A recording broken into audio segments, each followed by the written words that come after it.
Assalamualaikum warahmatullahi wabarakatuh. Saya Sarah Zahra Lubis, NPM 22082600047. Blok Kardiologi akan menyampaikan materi mengenai hipertensi. Hipertensi adalah peningkatan tekanan darah sistolik yang lebih besar sama dengan 140 air raksa dan atau diastolik lebih besar sama dengan 90 air raksa. Hipertensi sendiri lebih lanjut nanti akan dikategorikan lagi menjadi beberapa derajat berdasarkan tekanan darah sistolik dan diastoliknya. Untuk etiologi dari hipertensi sendiri terbagi menjadi dua. Hipertensi ini ada etiologi yang dapat diubah dan ada juga yang tidak dapat diubah.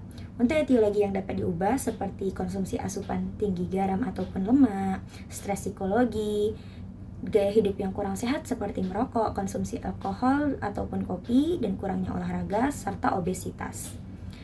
Untuk etiologi yang tidak dapat diubah seperti genetik, usia lanjut, untuk jenis kelamin, perbandingan pria dan wanita itu memiliki perbandingan 3:1 serta ras dan etnik. Hipertensi sendiri diklasifikasikan menjadi beberapa bagian seperti hipertensi esensial, di mana hipertensi esensial ini tidak memiliki penyakit penyerta dan juga tidak memiliki riwayat hipertensi. Yang kedua ada hipertensi sekunder. Di sini dia memiliki penyakit penyerta dan memiliki riwayat hipertensi, dan juga yang terakhir ada hipertensi krisis atau krisis hipertensi yang memiliki sistolik lebih dari 180 air raksa per diastolik lebih dari 110 air raksa. Hipertensi esensial sendiri terbagi menjadi dua stage, yaitu stage 1 dan stage 2. Stage 1 memiliki sistolik dengan rentang 140 sampai 159 per diastolik 90 sampai 100 air raksa. Untuk stage 2 memiliki sistolik dengan nilai lebih besar dari 160 dan diastoliknya sendiri lebih besar dari 100. Untuk hipertensi sekunder disebabkan oleh penyakit-penyakit penyerta seperti penyakit ginjal kronik, koarktasio aorta, gangguan endokrin seperti diabetes mellitus, penyakit tiroid ataupun paratiroid, dan juga Cushing syndrome. Bisa juga pada kehamilan seperti preeklamsi dan juga post myocard infarct. Untuk hipertensi krisis atau krisis hipertensi juga dibagi menjadi dua, yaitu urgensi dan emergensi, di mana urgensi tidak terjadi kerusakan pada organ target dan emergensi sudah terjadi kerusakan pada organ target. Untuk gejala dari hipertensi sendiri biasanya asimptomatik ataupun tanpa gejala. Kalaupun ada gejala, dia memiliki beberapa gejala khas seperti sakit kepala ataupun pusing, nyeri tengkuk atau nyeri dada, lemas dan kelelahan, sesak nafas, gelisah, mual, dan muntah. Untuk menegakkan diagnosa dari hipertensi sendiri bisa dilakukan anamnesis, pemeriksaan fisik, dan pemeriksaan penunjang. Untuk pemeriksaan fisik, dilakukan pengukuran tekanan darah menggunakan sphygmomanometer yang dilakukan 3 kali pemeriksaan dengan jarak antar pemeriksaan 1-2 menit. Lalu dilakukan pemeriksaan tekanan darah pada kedua lengan kanan dan kiri. Lalu bisa dilakukan pemeriksaan lain seperti pemeriksaan jantung, pemeriksaan neurologis, pemeriksaan tanda dan gejala dari hipertensi sekunder. Untuk pemeriksaan penunjang bisa dilakukan pemeriksaan EKG, dan untuk menegakkan diagnosa hipertensi sekunder bisa dilakukan pemeriksaan gula darah sewaktu, gula darah puasa, HbA1c untuk penderita penyakit diabetes mellitus. Lakukan pemeriksaan urinalisis, fungsi ginjal untuk ureum kreatinin, kolesterol total, LDL, HDL. Untuk tata laksana dari hipertensi sendiri berbeda-beda berdasarkan jenis hipertensinya.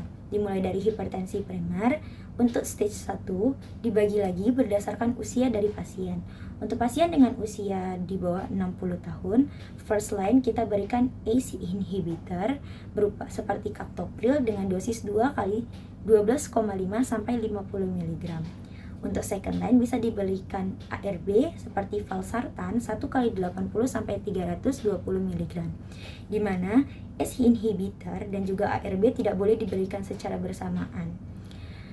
Untuk stage 1 dengan pasien usia di atas 60 tahun bisa kita berikan thiazid atau hidroklorothiazid contohnya dengan dosis 1 kali 25 mg atau bisa diberikan CCB seperti amlodipin dengan dosis 1 kali 2,5 sampai 10 mg. Dan untuk hipertensi primer stage 2, kita memberikan dua kombinasi obat, yaitu tiazid seperti hidroklorotiazid dengan dosis 1 kali 25 mg ditambah dengan CCB seperti amlodipin dengan dosis 1 kali 2,5 sampai 10 mg. Untuk hipertensi sekunder, kita berikan berdasarkan penyakit penyertanya. Seperti pada hipertensi dengan diabetes mellitus, kita berikan tata laksana ACE inhibitor ataupun ARB.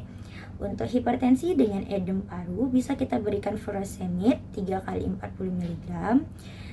Dan untuk hipertensi dengan post MCI bisa diberikan beta blocker seperti propanolol 2 kali 40 sampai 320 mg. Dan juga contoh lainnya seperti hipertensi pada kehamilan, bisa kita berikan nifedipin untuk pasien yang positif protein urea, dan kita bisa memberikan metildopa untuk pasien yang tidak memiliki protein urea. Dan untuk tata laksana yang diberikan kepada hipertensi krisis dimulai dari urgensi, itu first line bisa kita berikan CCB ataupun amlodipin contohnya dengan dosis 1 kali 2,5 sampai 10 mg, ataupun second line bisa kita berikan ACE inhibitor seperti captopril dengan dosis 2 kali 12,5 sampai 50 mg. Untuk hipertensi krisis yang emergency, kita berikan pasien infus oksigen dan juga memberikan nicardipin secara intravena pada pasien. Hipertensi sendiri memiliki beberapa komplikasi, beberapa di antaranya seperti stroke, infark miokard, gagal jantung, gagal organ ginjal, dan lain-lainnya. Untuk edukasi yang bisa diberikan kepada pasien hipertensi, bisa kita berikan informasi mengenai patuh. Apa sih patuh itu? Dimulai dari P, periksa kesehatan secara rutin dan ikuti anjuran dokter. A, atasi penyakit dengan pengobatan yang tepat dan teratur. T, tetap diet dengan gizi seimbang. U, upayakan aktivitas fisik dengan aman. Dan H, hindari asap rokok, alkohol, dan juga zat-zat karsinogen. Baik, mungkin ini saja yang dapat saya sampaikan. Terima kasih. Wassalamualaikum warahmatullahi wabarakatuh.